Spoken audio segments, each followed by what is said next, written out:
বাংলাদেশের কৃষকরা আহ, সরকারের কাছে আবেদন জানাচ্ছেন যে সার বিষ কীটনাশকের দাম কম থাকার জন্য কিংবা কম রাখার জন্য, এবং কৃষকরা কিন্তু সার বিষ কীটনাশক স্বল্প মূল্য পাচ্ছে না। সেগুলো বিষয়ে একটু জানবো। সরাসরি কথা বলছি কৃষকের সাথে। আসসালামু আলাইকুম। ওয়ালাইকুম আসসালাম। কেমন আছেন? আলহামদুলিল্লাহ মোটামুটি ভালো আছি। কি নাম আপনার? আমার নাম রবিউল। আচ্ছা, শুরুতে জানতে চাই আপনি কোন জেলা থেকে আসছেন? আমি ফরিদপুর থেকে এসেছি, মধুখালী থানা। আচ্ছা, কত বস্তা পেঁয়াজ নিয়ে আসছেন? আমরা মানে আইসি 3-4 জন মিলে এক গাড়ি নিয়ে আইসি 126 বস্তা। আচ্ছা, পেঁয়াজের উৎপাদন খরচ কেমন বুঝতেছেন? কতটুকু পরিমাণ বেশি? মানে শতাংশ 2 মণ করে হয়েছে। না না, উৎপাদন খরচ খরচ।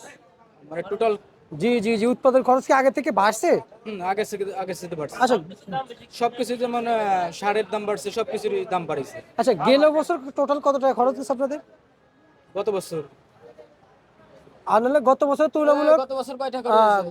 আপনাদের গত বছরের তুলনামূলক আপনারা এই বছর কত টাকা বাড়তি হচ্ছে আপনার কাছে?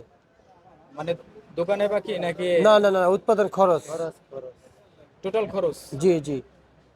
টোটাল খরচ ওইভাবে তো ধরে না, নিজে খাটি আচ্ছা নগদ, মানে এর ভিতরে ইনভেস্ট করি, আবার সারের দোকানে বাকি।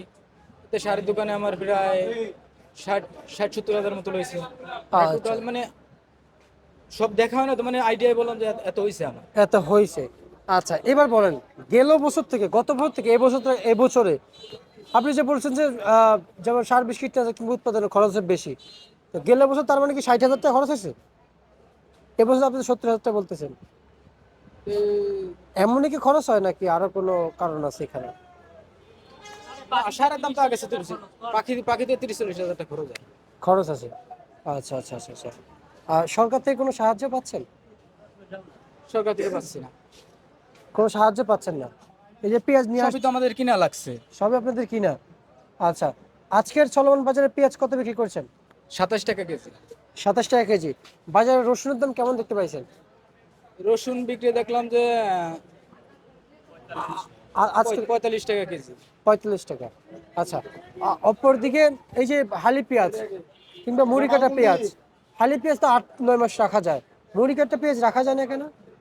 এটা সঠিক জানি না, যার যেরকম মুড়ি কাটা তো রাখে না, মুড়ি কাটা আগেই মানে আলি পেঁয়াজের আগেই জি আলি জি পেঁয়াজের আগেই বিছেলায়। জি, কিন্তু মুড়ি কাটা পেঁয়াজ রাখা যায় না, না তাই না? ওটা রাখে না, রাখিলো হালি পেঁয়াজটা পাকায় রাখে একটু। আচ্ছা আচ্ছা আচ্ছা। মুড়ি কাটা পয়সা যায় এই জন্য রাখে না। ওইটাও পেঁয়াজ এইটাও পেঁয়াজ, কিন্তু পচে যায়। মানে ওইটা রাখে না, ওইটা হলো আগে বিছেলায় দেয়, মানে মুড়ি কাটা আলি পেঁয়াজের আগে লোড ওইটা। আচ্ছা আচ্ছা আচ্ছা, বুঝতে পারছি। না, আমি যা বুঝতেছি আপনারা আপনারা এই বিষয়ে ভালোই জানেন, ভালোই বুঝেন যে আসলে কি অবস্থা আর কিভাবে আপনাদের আবাদ করতে হয়, উৎপাদন করতে হয়। তা আপনারাই ভালো জানেন দেশি পণ্য হিসাবে। আর পেঁয়াজ এবছর যে উৎপাদন করেছেন কিংবা আবাদ করেছেন, কেমন মনে হচ্ছে? এবছর কি ন্যায্য দাম হচ্ছে? আমাদের যা যা পাচ্ছি মানে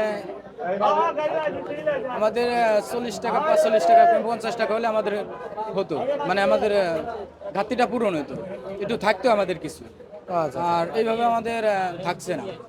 মানে লস যাচ্ছে, মানে এভাবে আপনাদের কিছুই যেমন হচ্ছে এই না। জায়গা পেঁয়াজ আমরা আনছি, যদি আমরা 27 টাকা বেচি, কিন্তু 27 টাকায় তো পাচ্ছি না।